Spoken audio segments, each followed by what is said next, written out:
Hi, it's me again with Corel Roll Tips and Tricks, and this won't help too many people, but I'm trying to help somebody to decide. He wants to engrave this dove on anodized aluminum, and it just doesn't trace. I went and got a better dove, possibly, and you could play with color, but on anodized aluminum, especially on something on a rotary device, you only get one shot. So my suggestion would, because you've already got pictures of the couple, and you're going to have text that is going to be black and white, I would just go get a dove off the internet, copy the image, bring it into Corel. This is a really easy trace. It's a large 1,500 dots per inch in each direction.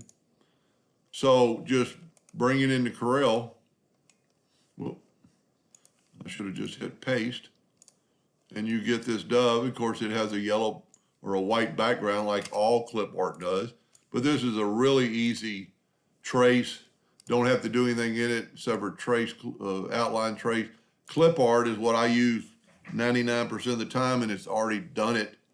Now it's going to have a white between the wings, but all you have to do, and there's only two whites in here, just go to group and ungroup and just delete these two whites.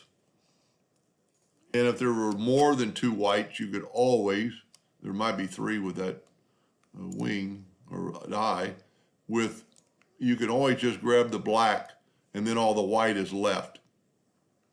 Or you can just delete it. But in your situation, I believe you'd be a lot better off with using this type of dove on your graphic, especially on anodized aluminum, because you're only going to get one shot. And you could probably clean up his feet a little bit, but to me, a graphic is better than a picture because you've already got a picture of the couple that he's run through Photograph. And this would be really difficult because it's going to be so small. I hope that helped a little bit.